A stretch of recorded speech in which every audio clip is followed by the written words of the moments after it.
श्रीशाय गुणराशये हृद्याय शुद्धविद्याय मध्वाय च नमो नमः।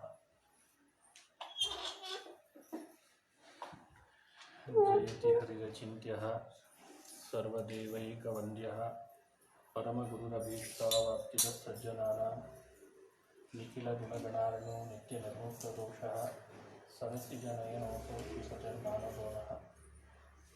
जाग्रत शुद्धानन्दो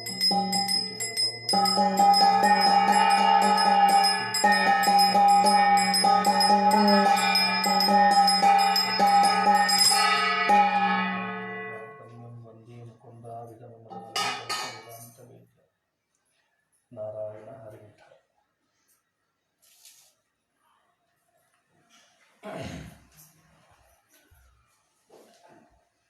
श्री गुरुभ्यो नमः। हरि ओम। जन्माद्यस्य यतोऽन्वयादितरतश्चार्थेष्वभिज्ञस्वराट् तेने ब्रह्महृदायादिकवये मुह्यन्ति यं सूरयः। तेजो वारिमृदां यथा विनिमयो यत्र त्रिसर्गो मृषा धाम्ना स्वेन सदा निरस्तकुहकं सत्यं परं धीमहि। सृष्टिस्थित्यप्ययेह नियतिर्हितमो बन्धमोक्षाश्च यस्मात् अस्य श्री ब्रह्मरुद्रप्रभृतिसुरनरद्वीषशत्रुत्मकस्य विष्णोर्व्यस्ताः समस्ताः सकलगुणनिधिः सर्वदोषव्यपेतः पूर्णानन्दो व्ययो यो गुरुरपि परमः चिन्तयेतं महान्तम्। नारायणं नमस्कृत्य नरं चैव नरोत्तमं देवीं सरस्वतीं व्यासं ततो जयमुदीरयेत्। अभ्रमं भङ्गरहितम् अजडं विमलं सदा आनन्दतीर्थमतुलं भजे तापत्रयापहम्। मूकोऽपि यत्प्रसादेन मुकुन्दशयनायते राजराजायते रिक्तो राघवेन्द्रं तमाश्रये। आपादमौलिपर्यन्तं गुरूणामाकृतिं स्मरेत् तेन विघ्नाः प्रणश्यन्ति सिद्ध्यन्ति च मनोरथाः। स्वस्त्यस्तु अशेषसतां सन्मङ्गलानि भवन्तु। सम्यक् श्लोकैकश्रवणपठनमात्रेण वक्तुश्च श्रोतॄणां निखिलकलिकृतकल्मषापनोदरपटुतरे धर्माद्यखिलपुरुषार्थसाधनीभूते श्रीमद्भागवते महापुराणे अद्य प्रसंगे प्रारंभे किंचिन् माहात्म्यानुवादः। ಶ್ರೀ ಹರಿವಾಯು ಗುರುಗಳ ಚರಣಾರವಿಂದಗಳಲ್ಲಿ ಭಕ್ತಿಪೂರ್ವಕ ಪ್ರಣಾಮಗಳನ್ನು ಅರ್ಪಿಸಿ ಶ್ರೀಮದ್ ಭಾಗವತ ಮಹಾಪುರಾಣದ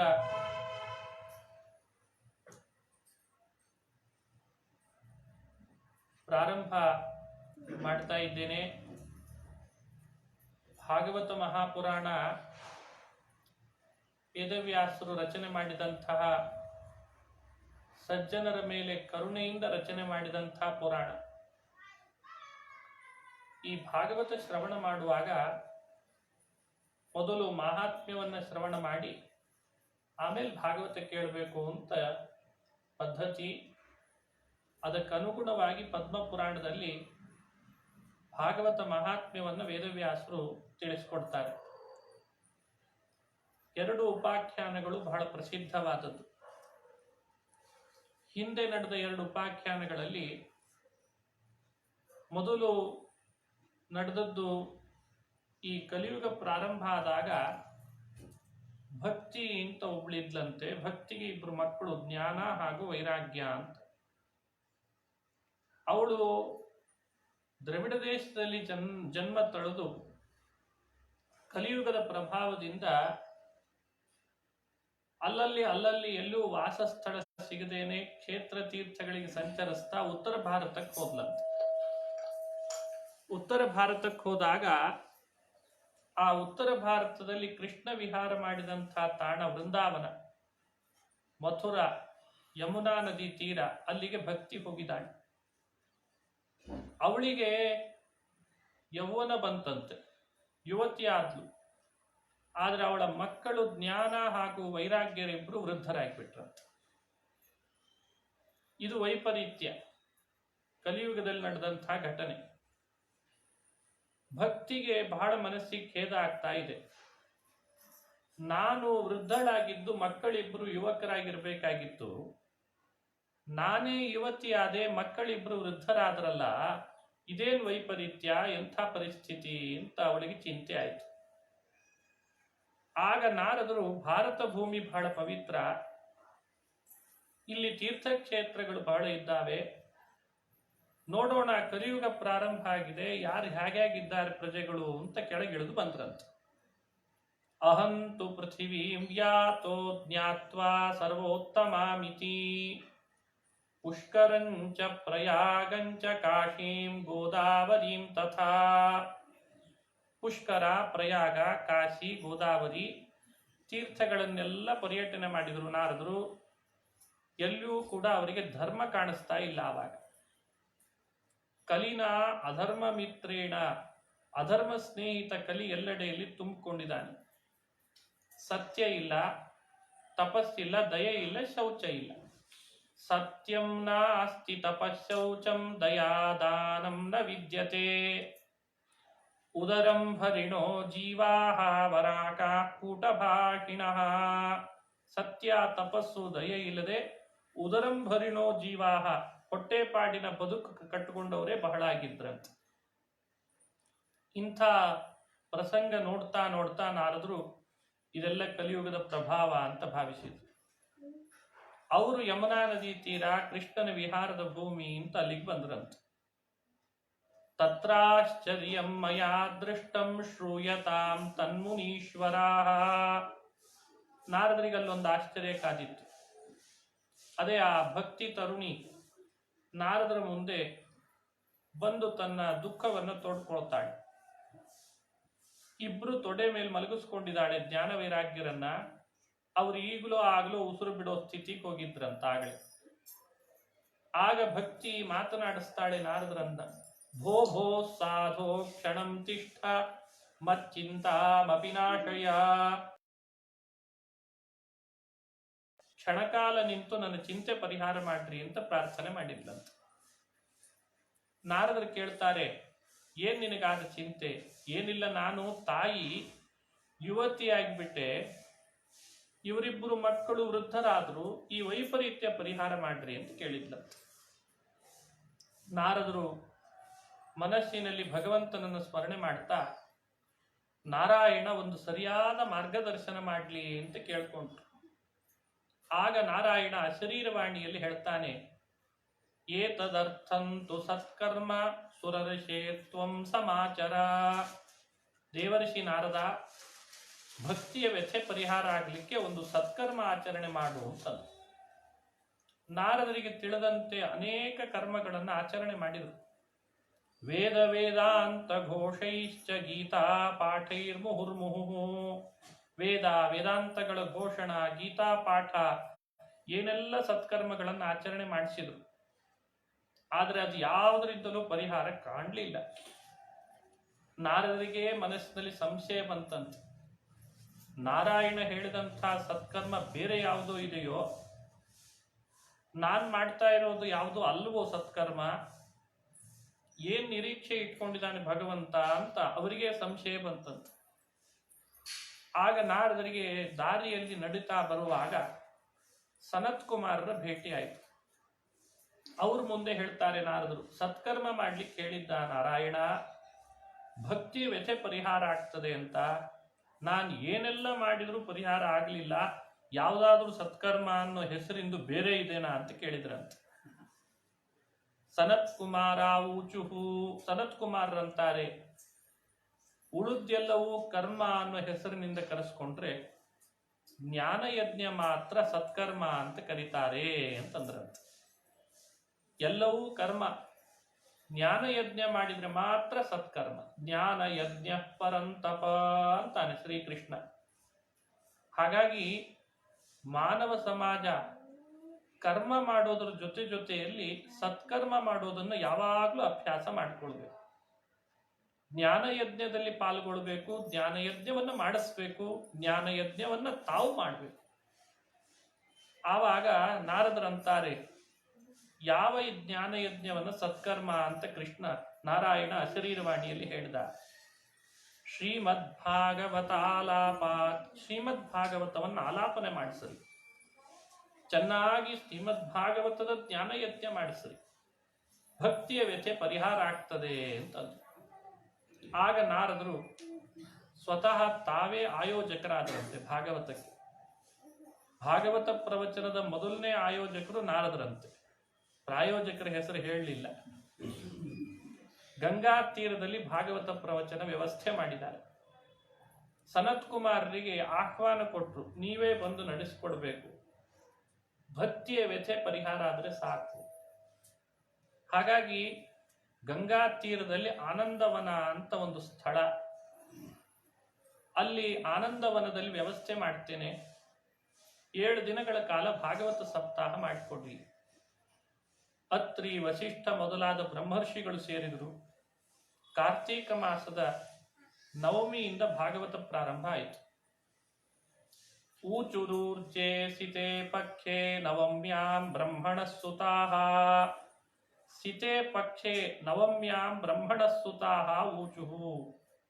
ಊರ್ಜ ಮಾಸ ಅಂದ್ರೆ ಕಾರ್ತೀಕ ಮಾಸ, ಶುಕ್ಲ ಪಕ್ಷದ ನವಮಿ ಪ್ರಾರಂಭ ಆಯಿತು ಭಾಗವತ. ಎಲ್ಲ ಬ್ರಹ್ಮರ್ಷಿಗಳ ಸಭೆ, ಅಲ್ಲಿ ಭಾಗವತ ಪ್ರವಚನ ಮಾಡಿದ್ರ ಪ್ರಭಾವದಿಂದ ಭಕ್ತಿ ಜ್ಞಾನ ವೈರಾಗ್ಯವರು ಮೂವರೂ ಪಾಲ್ಗೊಂಡಿದ್ರು.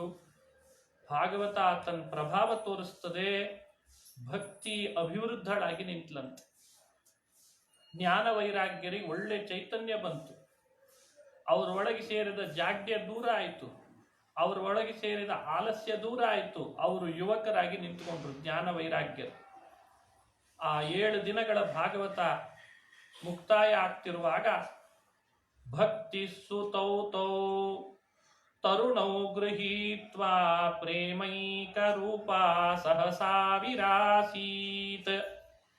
ಶ್ರೀಕೃಷ್ಣ ಗೋವಿಂದ ಹರೇ ಮುರಾರೇ ನಾಥೇತಿ ನಾಮಾನಿ ಮುಹುರ್ವದಂತಿ. ಭಕ್ತಿಯ ಮಕ್ಕಳು ಜ್ಞಾನ ವೈರಾಗ್ಯರು ಹಾಗೂ ಭಕ್ತಿ ಅಭಿವೃದ್ಧಳಾಗಿ ನಿಂತು ಶ್ರೀಕೃಷ್ಣ ಗೋವಿಂದ ಹರೇ ಮುರಾರೇ ನಾಥ ನಾಮಕೀರ್ತನೆ ಮಾಡ್ತಾ ಕುಣಿತಾ ಆನಂದ ಪಡ್ತಾ ಇದ್ದಾಳಂತ. ಹಾಗಾದ್ರೆ ಭಾಗವತದ ಪ್ರಭಾವ ಏನು ಅಂತ ಈ ಕಥೆ ಸ್ಪಷ್ಟಪಡಿಸ್ತದೆ ಅಂತಾಯ್ತು. ಯಾರು ಭಾಗವತ ಶ್ರವಣ ಮಾಡ್ತಾರೋ ಅವರಿಗೆಲ್ಲ ಭಕ್ತಿ ಅಭಿವೃದ್ಧಳಾಗ್ತಾಳೆ, ಜ್ಞಾನ ವೈರಾಗ್ಯರು ಸಬಲರಾಗ್ತಾರೆ, ಬಲಿಷ್ಠರಾಗಿ ಸೇರ್ತಾರೆ ಅಂತನ್ಲಿಕ್ಕೆ ಇದು ಸೂಚನೆ ಅಂತಂತ. ಬ್ರಹ್ಮರ್ಷಿಗಳು ರಾಜರ್ಷಿಗಳೆಲ್ಲ ಆ ಭಕ್ತಿಗೆ ವರ ಕೊಟ್ರಂತೆ. ಇಷ್ಟು ದಿನ ನೀನು ದ್ರವಿಡ ದೇಶದಲ್ಲಿ ಹುಟ್ಟಿದೆ, ಕರ್ನಾಟಕದಲ್ಲಿ ಬೆಳೆದೆ, ಮಹಾರಾಷ್ಟ್ರದಲ್ಲಿ ಬಂದೆ ಅಂತ ಎಲ್ಲಂದರಲ್ಲಿ ಅನಿವಾಸಿಯಾಗಿದ್ದಿ. ನಿನಗೊಂದು ಒಳ್ಳೆ ಆವಾಸ ನಾವು ಕಲ್ಪಿಸ್ತೇವೆ.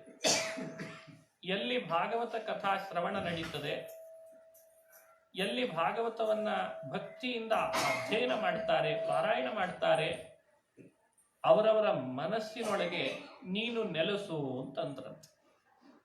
ಹಾಗಾಗಿ ಭಕ್ತಿ ಜ್ಞಾನ ವೈರಾಗ್ಯಗಳಿಗೆ ಅವತ್ತಿನ ಬ್ರಹ್ಮರ್ಷಿಗಳು ವರ ಕೊಟ್ಟಂತೆ ಇವತ್ತಿಗೂ ಕೂಡ ಮನೆ ಮನೆಗಳಲ್ಲಿ ಭಾಗವತ ಶ್ರವಣ, ಭಾಗವತದ ಪ್ರವಚನ ಮಾಡುವವರ ಮನಸ್ಸಿನೊಳಗೂ ಹಾಗೂ ಪ್ರವಚನ ಶ್ರವಣ ಮಾಡುವವರ ಮನಸ್ಸಿನೊಳಗೂ ಕೂಡ ಸ್ಥಿರ ನೆಲೆಯನ್ನ ಭಕ್ತಿ ಮಾಡಿಕೊಳ್ತಾಳೆ, ಜ್ಞಾನ ಹಾಗೂ ವೈರಾಗ್ಯರು ನೆಲೆಸ್ತಾರೆ.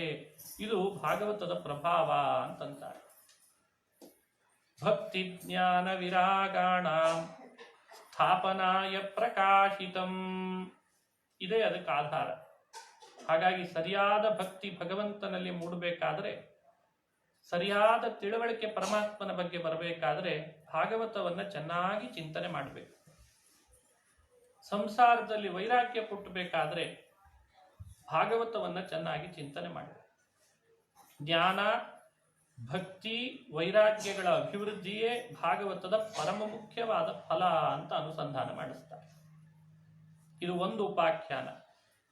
ಎರಡನೇ ಉಪಾಖ್ಯಾನ ವ್ಯಾಸರು ತಿಳಿಸಿದ್ದು ಭಾಗವತ ಶ್ರವಣದ ಫಲ ಏನು ಅಂದ್ರೆ, ತುಂಗಭದ್ರಾ ತೀರದಲ್ಲಿ ಆತ್ಮದೇವ ಅಂತ ಒಬ್ಬ ವಿಪ್ರನಿದ್ದ.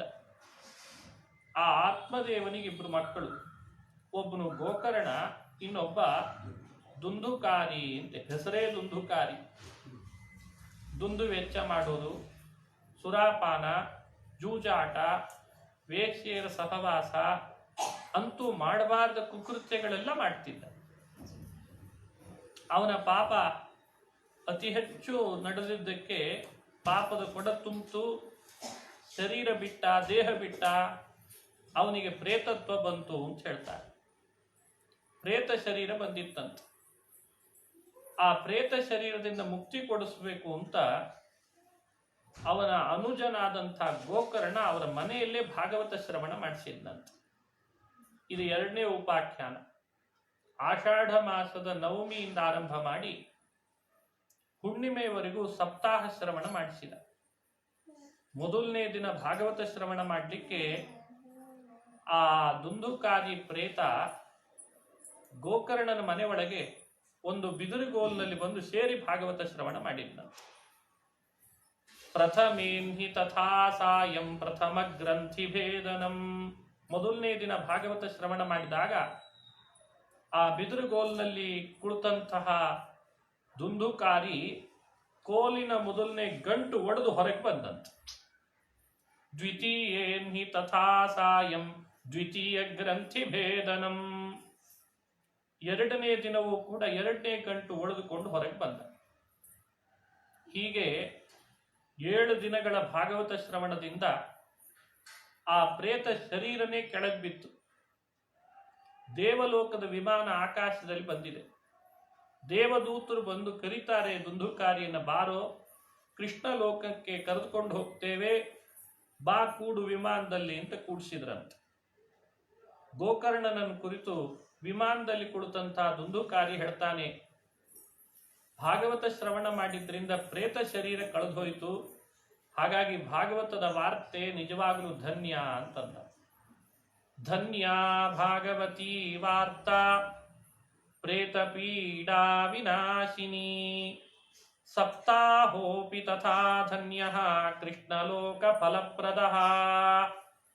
ಭಾಗವತದ ವಾರ್ತೆ ಧನ್ಯ, ಶ್ರೀಕೃಷ್ಣನ್ ಲೋಕ ಪ್ರಾಪ್ತಿ ಆಗ್ತಾ ಇದೆ ನನಗೆ. ಪ್ರೇತತ್ವ ಕೆಳಗೆ ಬಿದ್ದೋಯ್ತು, ಪ್ರೇತ ಶರೀರ, ಇದಕ್ಕಿಂತ ಏನ್ ಪ್ರಭಾವ ತೋರಿಸ್ಬೇಕು. ಹೀಗೆ ಧನ್ಯತೆಯನ್ನ ಆ ಭಾಗವತಕ್ಕೆ ತಿಳಿಸಿ ಕೃಷ್ಣನ್ ಲೋಕಕ್ಕೆ ಅಂತ ದುಂದುಕಾರಿ ಹೋದ ಅಂತ ಪುರಾಣದಲ್ಲಿ ಬರ್ತದೆ. ಹಾಗಾಗಿ ಪದ್ಮ ಪುರಾಣದ ಈ 2 ಉಪಾಖ್ಯಾನಗಳಲ್ಲಿ ಎರಡನೇದ್ದಿದು. ನಾವು ಭಾಗವತ ಶ್ರವಣ ಮಾಡೋಣದ್ರಿಂದ, ಅದನ್ನ ಮನೆಯಲ್ಲಿ ಹೇಳೋದ್ರಿಂದ, ಹೇಳಿಸೋಣದ್ರಿಂದ, ನಾವೇ ಅಧ್ಯಯನ ಮಾಡೋದ್ರಿಂದ, ಪಾರಾಯಣ ಮಾಡೋಣದ್ರಿಂದ ಬಹಳ ಲಾಭ ಇದೆ. ನಾವೇ ಮಾಡಿದ ಸಕಲ ವಿಧವಾದ ಪಾಪಗಳಿಗೆ ಪ್ರಾಯಶ್ಚಿತ್ತ ಆಗ್ತದೆ.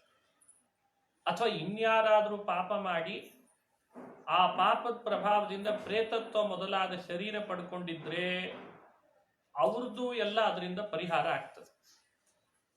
ಹೀಗಾಗಿ ಭಾಗವತ ಅನ್ನೋದು ಒಂದು ಅದ್ಭುತವಾದ ಶಕ್ತಿ ಕಲಿಯುಗದೊಳಗೆ. ಕಲಿಯುಗದಲ್ಲಿ ಇದಕ್ಕಿಂತ ಬಹಳ ದೊಡ್ಡ ವಜ್ರಾಯುಧ ಇಲ್ಲ. ಪಾಪಗಳು ಬೆಟ್ಟದಷ್ಟಿದ್ರೆ ಭಾಗವತ ವಜ್ರಾಯುಧ ಎಲ್ಲ ಪಾಪ ಪರ್ವತವನ್ನು ಕತ್ತರಿಸ್ತದೆ. ಇದು ಭಾಗವತದ ಪ್ರಭಾವ ಅಂತ ಪ್ರಾರಂಭದಲ್ಲಿ ಇದನ್ನು ಅನುಸಂಧಾನ ಮಾಡಿಸ್ತಾರೆ. ಇನ್ನು ಗ್ರಂಥೋಯಂ 18 ಸಹಸ್ರ, 18,000 ಗ್ರಂಥಾತ್ಮಕವಾಗಿದೆ ಭಾಗವತ. 12 ಸ್ಕಂಧ. 12 ಸ್ಕಂಧಗಳು ಮಾನವರನ್ನ ಹೇಗೆ ಬದುಕಬೇಕು ಹಾಗೂ ಆತ್ಮ ತನ್ನ ಉದ್ಧಾರವನ್ನು ಹೇಗೆ ಮಾಡಿಕೊಳ್ಬೇಕು ಈ ಮುಖವಾಗಿ ನಮಗೆ ಅನುಸಂಧಾನ ಮಾಡಿಸ್ತಾ ಬರ್ತದೆ. ಭಾಗವತ ಅಂದ್ರೆ ಆತ್ಮೋದ್ಧಾರಕ್ಕಿರುವಂತಹ ಗ್ರಂಥ. ಆತ್ಮ ಉದ್ಧಾರ ಆದ್ರೆ ಸಮಾಜ ತಾನಾಗೆ ಉದ್ಧಾರ ಆಗ್ತದೆ. ಸಮಾಜ ಉದ್ಧಾರ ಮಾಡುವ ಹೆಸರಿನಲ್ಲಿ ಆತ್ಮನನ್ನೇ ಉದ್ಧಾರ ಮಾಡಿಕೊಳ್ಳದೆ ಹೋದ್ರೆ ಏನರ್ಥ? ಹಾಗಾಗಿ ಭಾಗವತ ಸಮಾಜವನ್ನು ಉದ್ಧರಿಸೋದು ಹೇಗೆ ಅಂದ್ರೆ ಆತ್ಮನನ್ನು ಉದ್ಧರಿಸುವುದರ ಮೂಲಕ ಸಮಾಜವನ್ನು ಉದ್ಧರಿಸ್ತದೆ. ವ್ಯಾಸರು ತಮ್ಮ ಹೃದಯ ಕಡಲನ್ನ ಮಥಿಸಿದಾಗ ಇಂತಿಷ್ಟು ಗ್ರಂಥಗಳೇ ಅಮೃತ ಮಥನದಲ್ಲಿ ಬಂದಂತೆ ಬಂದುವಂತೆ. ವೇದವ್ಯಾಸರ ಹೃದಯವೇ ಕ್ಷೀರಸಾಗರ, ಸಜ್ಜನರ ಮೇಲಿಟ್ಟ ಕರುಣೆಯೇ ಮಂದರ ಪರ್ವತ. ಆ ಕ್ಷೀರಸಾಗರದ ಮಥನದಲ್ಲಿ ಲಕ್ಷ್ಮೀ ಪ್ರಾದುರ್ಭಾವ ಆಯಿತು. ವ್ಯಾಸರ ಹೃದಯ ಕಡಲನ್ನು ಮಥಿಸಿದಾಗ ವೇದಗಳು ಅನ್ನೋ ಲಕ್ಷ್ಮೀ ಪ್ರಾದುರ್ಭಾವ ಆಯಿತು. ಮತ್ತೆ ಮಥನ ಮುಂದುವರಿಸಿದ್ರೆ ಬ್ರಹ್ಮಸೂತ್ರಗಳು ಅನ್ನೋ ಅಮೃತ ಬಂದಿದೆ ಅಂತ. 564 ಬ್ರಹ್ಮಸೂತ್ರಗಳೇ ಅಮೃತ ಅಂತ ಚಿಂತನೆ ಮಾಡಬೇಕು. ಅಮೃತತ್ವವನ್ನು ತಂದು ಕೊಡ್ತದಾದ್ರಿಂದ ಅಮೃತ. ಹಾಗೆ ಮಹಾಭಾರತ ಅದು ಪಾರಿಜಾತ ಅಂತ ಅರ್ಥ. ಅದು ವ್ಯಾಸರ ಹೃದಯ ಕಡಲನ್ನು ಮಥಿಸಿದಾಗ ಬಂದ ಪಾರಿಜಾತ. ಪಾರಿಜಾತ ಮಹಾಭಾರತ, ಬ್ರಹ್ಮಸೂತ್ರ ಅಮೃತ, ವೇದಗಳೆಲ್ಲ ಮಹಾಲಕ್ಷ್ಮಿ, ಪುರಾಣಗಳೇನು ಚಂದ್ರ ಅಂತ ಅರ್ಥ. ಕ್ಷೀರಸಾಗರ ಮಥಿಸಿದಾಗಲ್ವೇ ಚಂದ್ರ ಬಂದದ್ದು. ಹಾಗಾಗಿ ಭಾಗವತಾದಿ ಪುರಾಣಗಳು ವ್ಯಾಸರ ಹೃದಯ ಕಡಲಿನಿಂದ ಬಂದದ್ದಕ್ಕೆ ಚಂದ್ರ ಅಂತ ಭಾವಿಸ್ಬೇಕಂತ. ಈ ಚಂದ್ರ ಆಕಾಶದಲ್ಲಿ ಬೆಳಗುತ್ತಾ ಸೂರ್ಯನ ತಾಪಕ್ಕೆ ಬಳಲಿ ಬೆಂಡಾದವರನ್ನ ತಂಪು ಮಾಡ್ತಾನೆ. ಹಾಗೆ ಪುರಾಣ ಚಂದ್ರ ಸಂಸಾರದ ತಾಪದಲ್ಲಿ ಬಳಲಿ ಬೆಂಡಾದವರನ್ನ ತಂಪು ಮಾಡ್ತಾನೆ ಅಂತ ಅರ್ಥ. ತಾಪ ಎರಡು ಕಡೆನೂ ಇದೆ, ಆದ್ರೆ ಹೊರಗಿನ ಚಂದ್ರ ಹೊರಗಿನ ತಾಪವನ್ನಷ್ಟೇ ಪರಿಹಾರ ಮಾಡ್ತಾನೆ. ಪುರಾಣ ಚಂದ್ರ ಒಳ ಹೊರಗಿನ ತಾಪವನ್ನು ಪರಿಹಾರ ಮಾಡ್ತಾನೆ. ಇತಯೇವ ಪುರಾಣ ಗೌರಗೌ ಸಮಹಾಭಾರತ ಪಾರಿಜಾತಕೆ ಸತಿ ಜಾತವತಿ ವ್ಯಜಾಯತ ಪ್ರವರಂ ಸೂತ್ರಗಣಾಮೃತಂ ಸ್ವಯಂ. ಪುರಾಣ ಗೌರಗೌ ಅಂತಾರೆ. ಪುರಾಣಗಳೆಲ್ಲ ಚಂದ್ರ ಇದ್ದ ಹಾಗೆ ಅಂತ ಅದಕ್ಕೆ ಕರೆದು. ಹಾಗಾಗಿ ಭಾಗವತ ಪುರಾಣ ಚಂದ್ರನನ್ನ ನಾವು ನಮ್ಮ ಹೃದಯಾಕಾಶದಲ್ಲಿ ಬೆಳಗಿಸುವಂತೆ ಆದರೆ ಕತ್ತಲೆಯನ್ನು ಕಳೆದು ಸೂರ್ಯನ ತಾಪಕ್ಕೆ ಬಳಲಿದವರು ಹೇಗೆ ಚಂದ್ರ ಬಂದ ಅಂತ ಆನಂದ ಪಡ್ತಾರೋ, ಭಾಗವತ ಪುರಾಣ ಚಂದ್ರ ಬಂದಾಗ ಸಂಸಾರದ ತಾಪ ಕಳಿಸ್ಕೊಂಡು ಆನಂದ ಪಡ್ಲಿ ಅಂತ ವ್ಯಾಸರು ಈ ಚಂದ್ರನನ್ನ ಜಗತ್ತಿಗೆ ಕೊಟ್ರಂತೆ. ಹೀಗೆ ಭಾಗವತದ ಬಗ್ಗೆ ಇನ್ನೊಂದು ಮುಖವಾಗಿ ನಾವು ಅನುಸಂಧಾನ ಮಾಡಿದ್ವಿ. ವ್ಯಾಸರೇ ತಿಳಿಸ್ತಾರೆ ಭಾಗವತ ಅಂತಂದ್ರೆ ಇದು ವೇದದ ವೃಕ್ಷದಲ್ಲಿ ಬಿಟ್ಟ ಹಣ್ಣಿನ ರಸಾಯನ ಅಂತಂತಾರೆ. ಇದು ಎರಡನೇ ಮುಖ. ವೇದ ಬಹಳ ದೊಡ್ಡ ವೃಕ್ಷ, ಅದನ್ನು ಆಶ್ರಯಿಸಿದೊರ್ತು ಪರಮಾತ್ಮನನ್ನು ನಾವ್ಯಾರೂ ಕಾಣ್ಲಾರಿವಿ. ಆಶ್ರಯಿಸೋಣ ಅಂದ್ರೆ ಬಹಳ ದೊಡ್ಡ ವೃಕ್ಷ ಆದ್ರಿಂದ ಎಲ್ಲಿ ಹಿಡಿಬೇಕು ಅಂತ ತಿಳಿಯಲ್ಲ, ಅಷ್ಟು ಸುಲಭ ಅರ್ಥ ಆಗಲ್ಲ. ಅದಕ್ಕೆ ಕರುಣೆಯಿಂದ ವೇದವ್ಯಾಸರು ವೇದದ ವೃಕ್ಷದೊಳಗೆ ತಾವೇ ಒಂದು ಹಣ್ಣು ಬಿಡೋ ಹಾಗೆ ಮಾಡಿದ್ರಂತೆ. ಆ ಹಣ್ಣು ಅದನ್ನೊಂದು ಗಿಳಿಗೆ ಕಳಿಸಿ ಆ ಹಣ್ಣನ್ನ ನೀನು ಮುಖದಿಂದ ಚುಚ್ಚು ಚೊಂಚಿನಿಂದ ಅಂತಂದ್ರು. ವೇದದ ವೃಕ್ಷದ ಗೆಲ್ಲುಗಳನ್ನು ಏರಿ ಗಿಳಿ ಬಿಟ್ಟ ಹಣ್ಣನ್ನ ತಾನು ಚೊಂಚಿನಿಂದ ಚುಚ್ಚಿದ್ರೆ ಕೆಳಗಡೆ ರಸ ಸುರಿಲಿಕ್ಕೆ ಪ್ರಾರಂಭ ಆಯ್ತಂತೆ. ಆ ಸುರದ ರಸವನ್ನೆಲ್ಲ ವ್ಯಾಸರು ಸೆರೆ ಹಿಡಿದಿಟ್ರಲ್ಲ, ಅದೇ ಶ್ರೀಮದ್ ಭಾಗವತ ಅಂತ ಚಿಂತನೆ ಮಾಡ್ಬೇಕಂತ.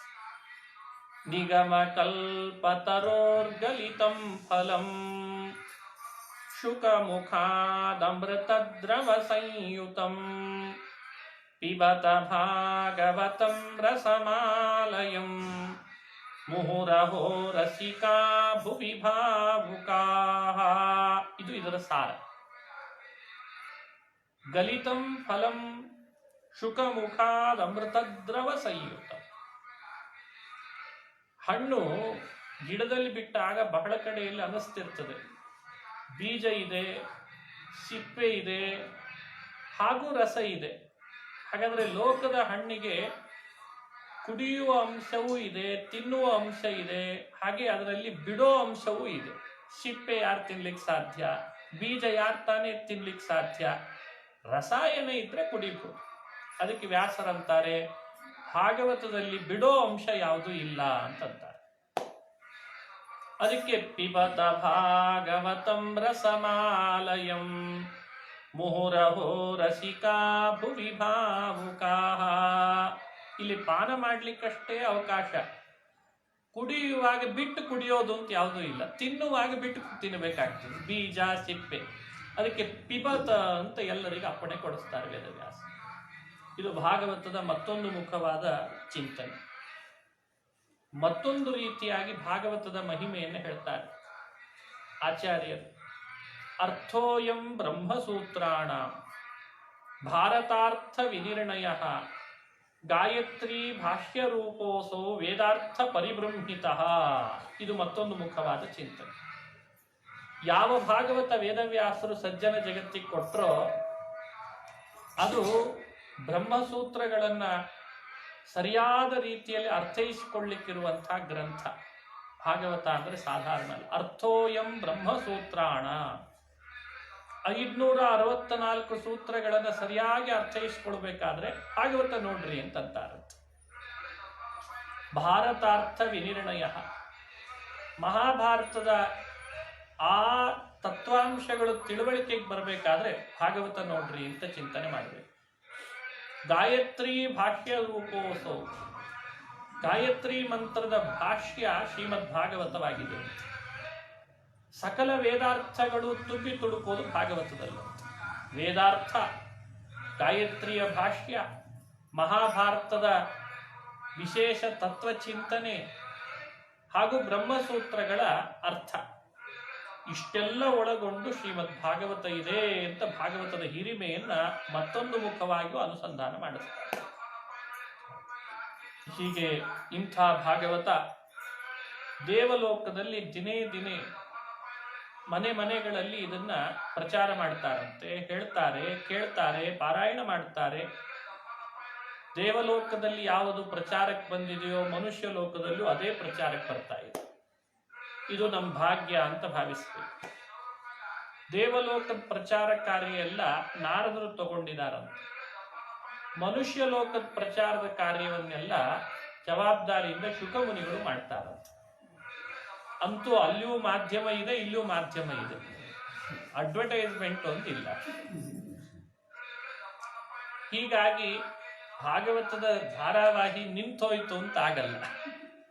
ಉಳಿದೆಲ್ಲ ಧಾರಾವಾಹಿಗಳಿಗೆ ನಿಲ್ಲೋ ಅವಕಾಶ ಇದೆ ಅಂತ ಈಗ ಮೊನ್ನೆ ಎಲ್ರಿಗೂ ಅರ್ಥ ಆಯ್ತು.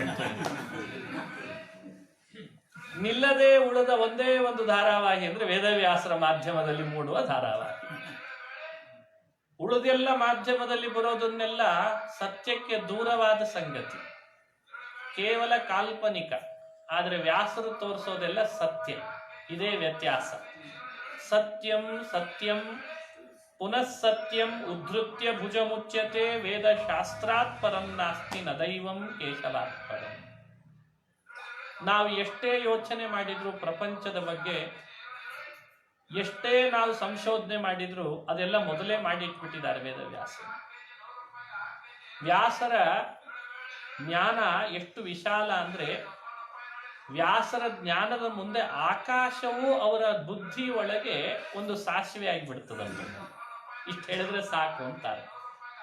ಆಕಾಶವು ವೇದವ್ಯಾಸರ ಜ್ಞಾನದ ಮುಂದೆ ಒಮ್ಮೊಮ್ಮೆ ಸಾಸಿವೆ ಎಷ್ಟಾಗಿಬಿಡ್ತದಂತೆ. ಆಕಾಶ ಸಾಸಿವೆ ಆಗ್ತದೆ ಅಂದ್ರೆ ವ್ಯಾಸರ ಜ್ಞಾನ ಎಷ್ಟಿರಬೇಡ ಯೋಚನೆ ಮಾಡ್ರಿ.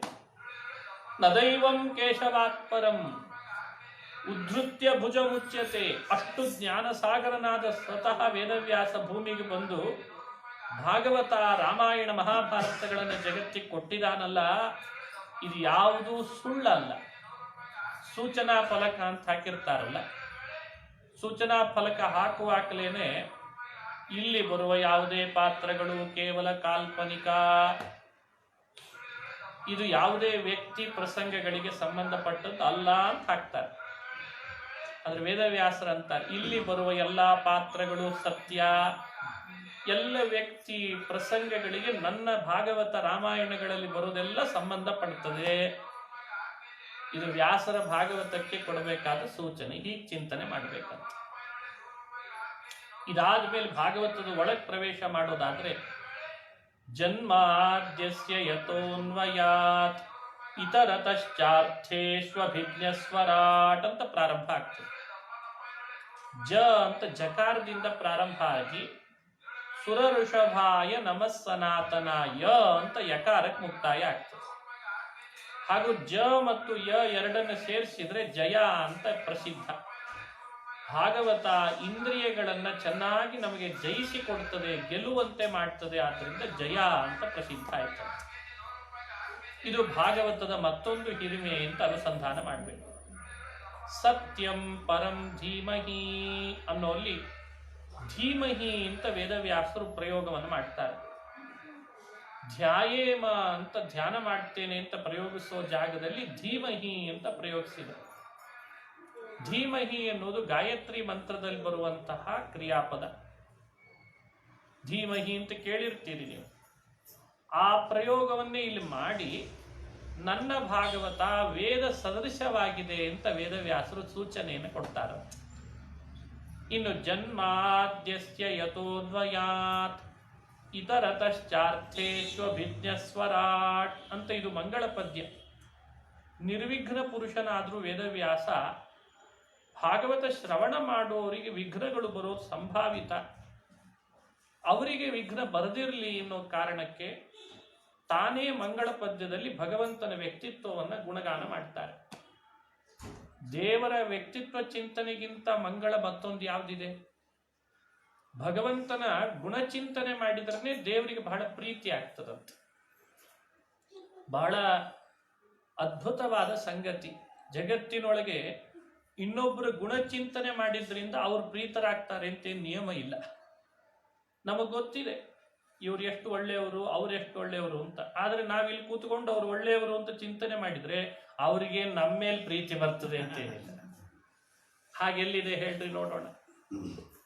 ಆದರೆ ಭಗವಂತ ಹಾಗಲ್ಲ. ಇದೇ ಅದ್ಭುತ. ನೀವೆಲ್ಲೇ ಕೂಡ್ರಿ, ಎಲ್ಲೇ ಇರ್ರಿ, ಅವನ ವ್ಯಕ್ತಿತ್ವ ಹೀಗೆ ಅಂತ ಎಲ್ಲೇ ಆಲೋಚನೆ ಮಾಡಿದ್ರು ಅವನಿಗೆ ಪ್ರೀತಿ ಆಗ್ತದೆ. ಅದು ಬಿಡ್ತೇವೆ, ಇನ್ಯಾರನ್ನೋ ಸ್ತೋತ್ರ ಮಾಡ್ಲಿಕ್ಕೆ ಶುರು ಮಾಡ್ತೇವೆ. ಧನಪ ಮೆಚ್ಚಿದರೀವ ವಾಹನ ವಿಭೂಷಣ ದುಕೂಲ. ಎಷ್ಟು ಚೆನ್ನಾಗಿ ಹೇಳ್ತಾರೆ ಜಗನ್ನಾಥದಾಸರು. ಒಬ್ಬ ರಾಜ ಸಂತುಷ್ಟನಾದ್ರೆ ಒಂದು ವಾಹನ ಕೊಡ್ಬೋದು ಉಡುಗೊರೆಯಾಗಿ. ಏನು ಒಳ್ಳೇದಪ್ಪ, ನೀ ಏನು ಒಳ್ಳೆ ಕೆಲಸ ಮಾಡಿದಿ. ಬಹಳ ಆದ್ರೆ ಕೈಯಲ್ಲಿರುವ ಬಂಗಾರದ ಕಡಗ, ಕುತ್ತಿಗೆಯಲ್ಲಿ ಹಾಕೊಂಡ ಮುತ್ತಿನ ಹಾರ, ಒಳ್ಳೆ ಕೆಲಸ ಮಾಡಿದಿ, ನನಗೆ ಬಹಳ ಸಂತೋಷ ಆಯ್ತು ಅಂತ ರಾಜ ಕೊಡ್ಬೋದು. ಆದ್ರೆ ತನ್ನನ್ನೇ ಕೊಡುವ ಒಬ್ಬ ವ್ಯಕ್ತಿ ಜಗತ್ತಿನೊಳಗೆ ಯಾರಿದ್ದಾರೆ? ತನ್ನನ್ನೇ ಕೊಡ್ತಾನೆ ಪ್ರೀತನಾದ್ರೆ ಅಂದ್ರೆ ಅದು ಪರಮಾತ್ಮ ಮಾತ್ರ. ಹಾಗಾಗಿ ಭಗವಂತ ಅನ್ನೋನು ನಾವು ಎಲ್ಲೇ ಇದ್ದು ಹೇಗೆ ಇದ್ದು ಅವನ ಗುಣಗಳನ್ನು ಅನುಸಂಧಾನ ಮಾಡಿದ್ರೆ ಅವ ಪ್ರೀತನಾಗಿ ತನ್ನನ್ನೇ ನಮಗೆ ಕೊಟ್ಬಿಡ್ತಾನೆ. ಈ ಚಿಂತನೆ ಯಾವಾಗಲೂ ಇರಬೇಕು. ಭಾಗವತದ ಅತ್ಯಂತ ಸಾರ ಅಂದ್ರೆ ಇದೆ. ಅವನ ವ್ಯಕ್ತಿತ್ವ, ಅವನ ಗುಣಚಿಂತನೆಯನ್ನ ಯಾವ ಕಾಲಕ್ಕೂ ಬಿಡದಂತೆ ಮಾಡು. ಆ ರೀತಿ ಮಾಡೋಣದ್ರಿಂದ ಭಗವಂತ ಒಲಿತಾನೆ. ಇದಕ್ಕೆ ಸಂಸ್ಕೃತನೇ ಬರಬೇಕು ಅಂತಿಲ್ಲ, ಇದಕ್ಕೆ ಸ್ವರನೇ ಹಾಕಬೇಕು ಅಂತಿಲ್ಲ, ಯಾವಾಗಲೂ ಮಡಿಯಾಗೇ ಇರಬೇಕು ಅಂತಿಲ್ಲ. ಮಡಿನೋ ಮೈಲಿಗೇನೋ ಸಂಸ್ಕೃತನೋ ಯಾವುದೋ ಒಂದು ಒಟ್ಟು ಭಗವಂತನ ಗುಣಚಿಂತನೆ ಮಾಡು. ಅದೊಂದು ಬೆಳೆಸ್ಕೋ, ಬದುಕಿನಲ್ಲಿ ಉಳಿದೆಲ್ಲ ಸರಿ ಹೋಗ್ತದೆ ಅಂತಂತಾರೆ. ನತಾದೃಶಿ ಪ್ರೀತಿರೀಢ್ಯಸ್ಯ ವಿಷ್ಣೋ ಗುಣೋತ್ಕರ್ಷಜ್ಞಾತರ್ಯಾದೃಶಿ ಸ್ಯಾತ್. ಯಾದೃಶಿ ಸ್ಯಾತ್ ಪ್ರೀತಿ ಈಢ್ಯಸ್ಯ ವಿಷ್ಣೋ ಗುಣೋತ್ಕರ್ಷಜ್ಞಾತರಿ. ವೇದ ಪುರುಷ ಒಂದು ಸಂದರ್ಭ ಬಂದಾಗ ಒಂದ್ಸಲಿ ದೇವರನ್ನ ಇಂಟರ್ವ್ಯೂ ಮಾಡಿದ್ನಂತ.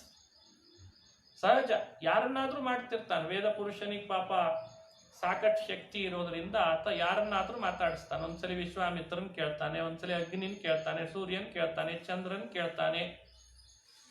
ಮಾಧ್ಯಮ ಪ್ರತಿನಿಧಿಗಳು ಯಾರನ್ನಾದ್ರೂ ಮಾತಾಡಿಸ್ಬೋದಲ್ವೇ ರಾಜಕಾರಣಿಗಳನ್ನ? ಯಾಕೆ ಶಾಸಕಾಂಗದಲ್ಲಿ 5ನೇದು ಅದು ಒಂದು ಆಧಾರ ಸ್ತಂಭ ಆಗ್ಲಿಕ್ಕೆ ಹೊರಟಿದೆ.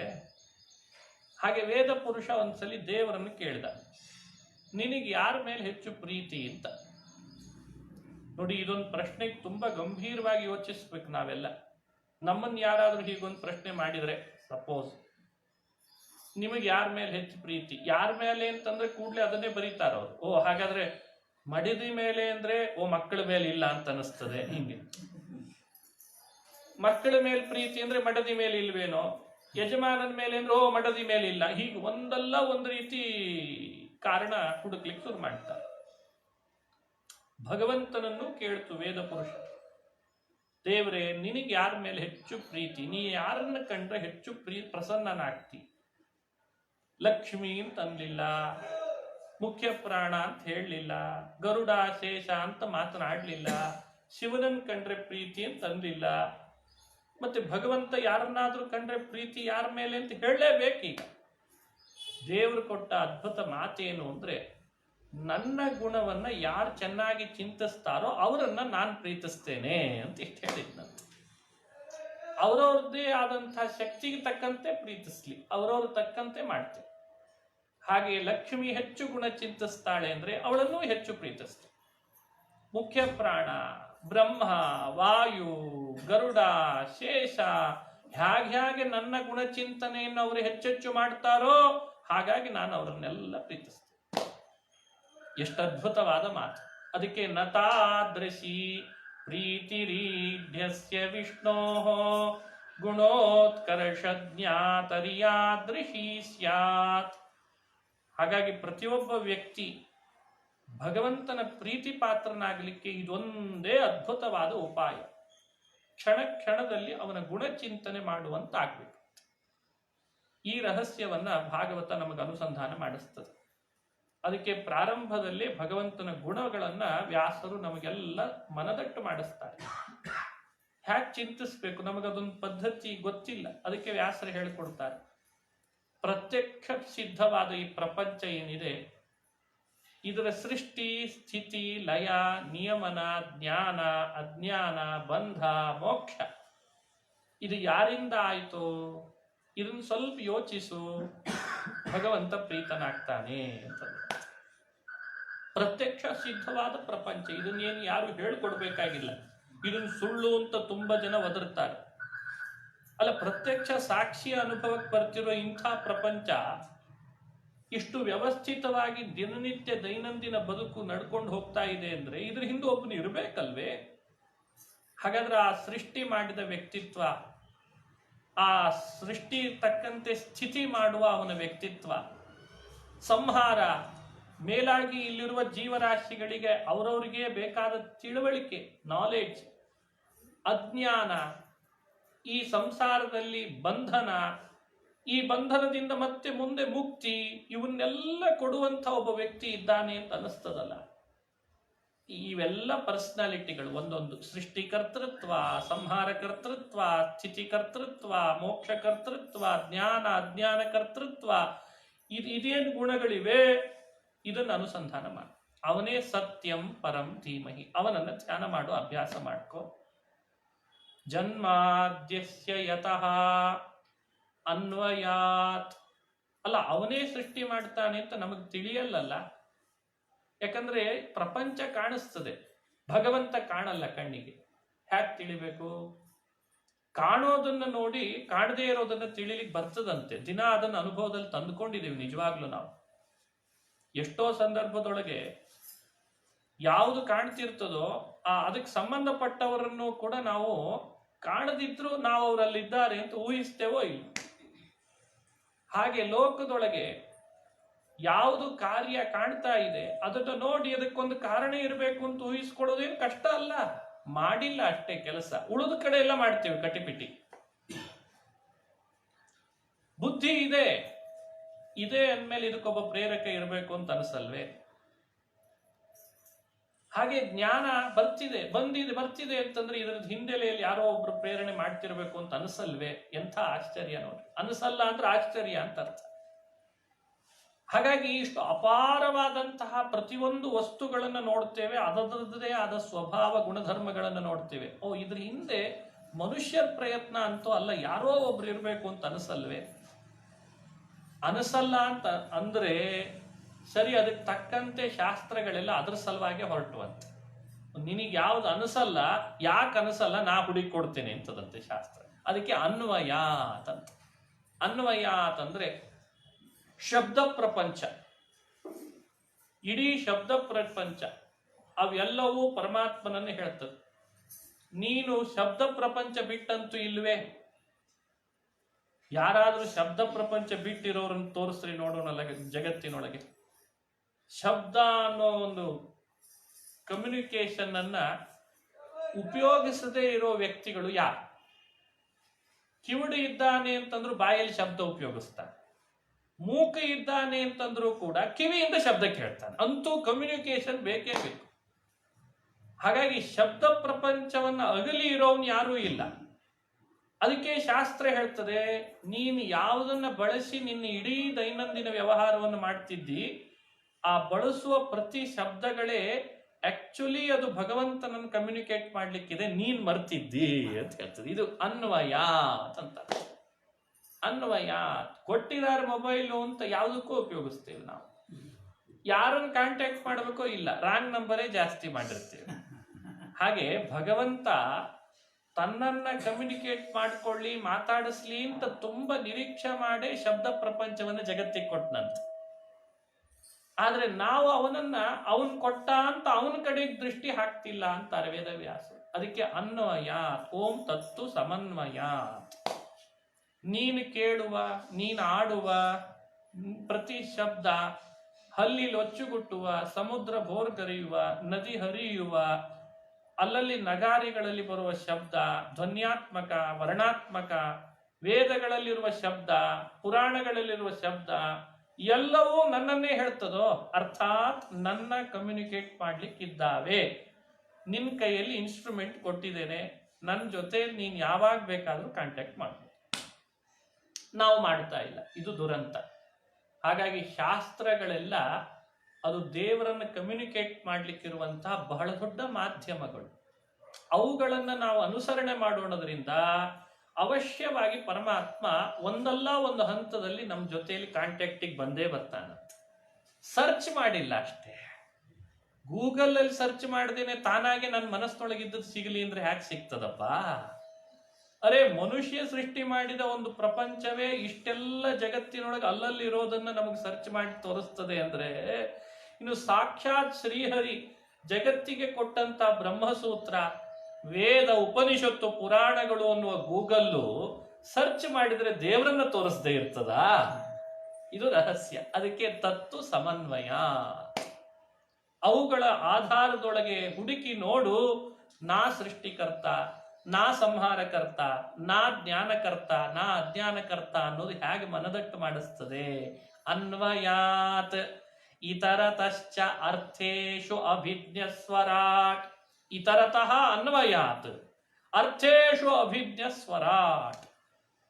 ಸಕಲ ಪದಾರ್ಥಗಳ ತಿಳುವಳಿಕೆ, ಅದರ ಹುಟ್ಟು ಸಾವು ಇದುಳಿದದ್ದು ಎಲ್ಲವೂ ಇರೋ ವ್ಯಕ್ತಿ ಅಂದ್ರೆ ನಾನೊಬ್ಬನೇ. ಅದಕ್ಕೆ ನನ್ನನ್ನು ಸರ್ವಜ್ಞ ಅಂತ ನೀನು ತಿಳಿ ಅಂತ. ಶಾಸ್ತ್ರಗಳಿಂದ ಪ್ರತಿಪಾದ್ಯ ನಾನು, ಸೃಷ್ಟಿಯಾದಿ ಅಷ್ಟಕರ್ತ ನಾನು, ಸರ್ವಜ್ಞ ನಾನು, ಅರ್ಥೇಶು ಅಭಿಜ್ಞ ಸ್ವರಾಟ್. ನನ್ನ ವ್ಯಕ್ತಿತ್ವ ಏನಿದೆ ಇದು ಇನ್ನೊಬ್ರು ಯಾರೋ ನನ್ನನ್ನು ಫೋರ್ಸೆಬಲಿ ಕೂಡಿಸಿದ ಸ್ಥಾನ ಅಲ್ಲ.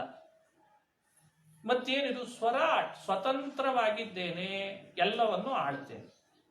ನೋಡು, ನಿನಗೆ ಅಸ್ವತಂತ್ರರಾಗಿ 5 ವರ್ಷ ರಾಜ್ಯ ಆಳೋರು ಬೇಕೋ, ಸ್ವತಂತ್ರವಾಗಿ ಪ್ರಪಂಚವನ್ನು ಯಾವಾಗಲೂ ನಿಯಂತ್ರಿಸೋನು ಬೇಕೋ ಹೇಳಿ? ನೀವೇ ವಿಚಾರ ಮಾಡಿ. ನಾನು ಯಾವಾಗಲೂ ನನ್ನ ಪದವಿಯಿಂದ ಕೆಳಗಿಳಿದು ಮತ್ತೆ ಬಂದು ಇಳಿದು ಬಂದು ಅಂತ ಪ್ರಜಾಪ್ರಭುತ್ವದ ವ್ಯವಸ್ಥೆಯಲ್ಲಿರೋನಲ್ಲ. ನಾನೇ ಸ್ವತಃ ಪ್ರಭು, ಜಗತ್ತನ್ನು ಆಳ್ತೇನೆ. ವಿಚಾರ ಮಾಡು, ನನ್ನ ಅಧೀನವೇ ಎಲ್ಲರೂ ಇದ್ದಾರೆ. ನನ್ನೊಬ್ಬನ್ನ ಆಶ್ರಯಿಸಿದ್ರೆ ಯಾರು ಬೇಕಾದ್ರೂ ನಿನಗೆ ಬೇಕಾದವ್ರನ್ನ ನಾನು ಕಲಿಸ್ಕೊಡ್ತೇನೆ. ನಿನ್ನ ಈ ಸುಮ್ಮನೆ ಇವ್ರನ್ನ ಹಿಡಿದು ಅವ್ರಿಗೆ ಡೊಗ್ಗಿ ಇವ್ರಿಗೆ ಡೊಗ್ಗಿ ಹೈರಾಣ ಆಗೋದಕ್ಕಿಂತ ಸ್ವರಾಟ್, ಸ್ವತಂತ್ರ ರಾಜ, ನಂತರ ಬಾರೋ ಅಂತ ಕರೀತಾನೆ ಪರಮಾತ್ಮ. ನನ್ನ ವ್ಯಕ್ತಿತ್ವ ಚಿಂತನೆ ಮಾಡೋ. ಸ್ವರಾಟ್ ಅಂದ್ರೆ ಇಷ್ಟರ್ಥ, ಸ್ವತಂತ್ರ ರಮಿಸುವವ, ಸ್ವತಂತ್ರ ರಾಜನಾದವ ಅಂತ ಅರ್ಥ.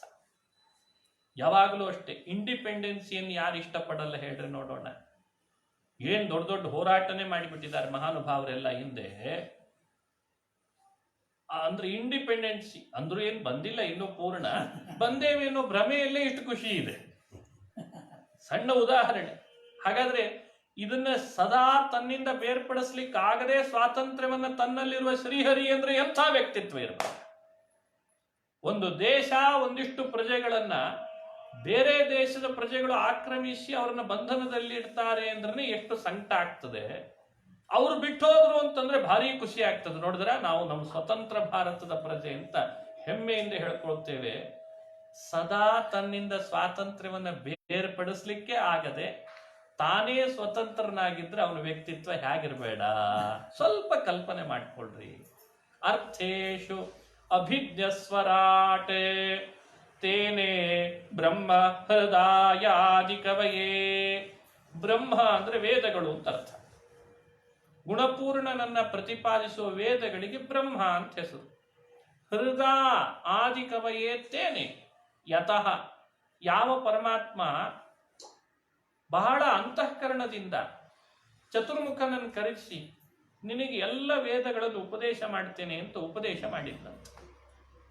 ಅವನಿಗೇನು ಲಾಭ ಇಲ್ಲ, ಹೃದಯ ತೇನೆ, ಲಾಭ ಇಲ್ದಿದ್ರು ಅಂತಃಕರಣದಿಂದ ಉಪದೇಶ ಮಾಡಿದ.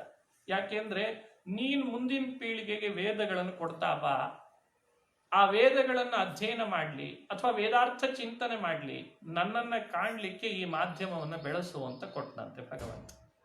ಸೃಷ್ಟಿಕರ್ತ ಅಂತ ಪ್ರಸಿದ್ಧನಾದ ಚತುರ್ಮುಖನಿಗೆ ವೇದವನ್ನು ಉಪದೇಶ ಮಾಡಬೇಕಾದ್ರೆ ಚತುರ್ಮುಖ ಸರ್ವೋತ್ತಮನೋ ಉಪದೇಶ ಮಾಡಿಸ್ಕೊಂಡವ, ಉಪದೇಶ ಮಾಡಿದ ನಾರಾಯಣ ಸರ್ವೋತ್ತಮನೋ ಅಂತ ಇದರಿಂದಲೇ ಚಿಂತನೆ ಮಾಡ್ರಿ ಅಂತ ಹೇಳ್ತಾರೆ. ಹೀಗೆ ತೇನೆ ಬ್ರಹ್ಮರದ ಯ ಆದಿ ಕವಯೇ. ಆದಿ ಕವಿ ಅಂದ್ರೆ ಮೊದಲನೇ ಅಸೋಸಿಯೇಟ್ ಅವ. ಜಗತ್ತಿನೊಳಗೆ ಅಸೋಸಿಯೇಟು, ಪ್ರೊಫೆಸರು, ಆಮೇಲೆ ಇನ್ನೇನು ಹೇಳ್ತಾರಲ್ಲ ಲೆಕ್ಚರರು, ಅಸಿಸ್ಟೆಂಟ್ ಪ್ರೊಫೆಸರು ಅಂತ ಎಷ್ಟು ಪೋಸ್ಟ್ಗಳಿವೆ ಅಲ್ಲ. ಇಡೀ ಜ್ಞಾನದ ಯೂನಿವರ್ಸಿಟಿ ಒಳಗೆ ಮೊದಲನೇ ಅಸೋಸಿಯೇಟ್ ಅಂದ್ರೆ ಚತುರ್ಮುಖ ಬ್ರಹ್ಮ, ಕುಲಪತಿ ಅಂದ್ರೆ ನಾರಾಯಣ. ವೇದಗಳು ಅನ್ನೋ ದೊಡ್ಡ ಯೂನಿವರ್ಸಿಟಿ ಇದ್ದಂತೆ ವೇದಜ್ಞಾನ ಅಂತ. ಅದನ್ನ ಮೊದಲು ಉಪದೇಶ ಬ್ರಹ್ಮನಿಗೆ ಮಾಡಿ ಮುಂದಿನವರಿಗೆಲ್ಲ ಉಪದೇಶ ಮಾಡ್ಲಿಕ್ಕೆ ಕೊಟ್ಟಂತೆ ಪರಮಾತ್ಮ. ಇದರಿಂದಲೆಲ್ಲ ಅದ್ರ ತಿಳಿತದಲ್ಲ ಭಗವಂತನ ವ್ಯಕ್ತಿತ್ವ ಎಂಥದ್ದು.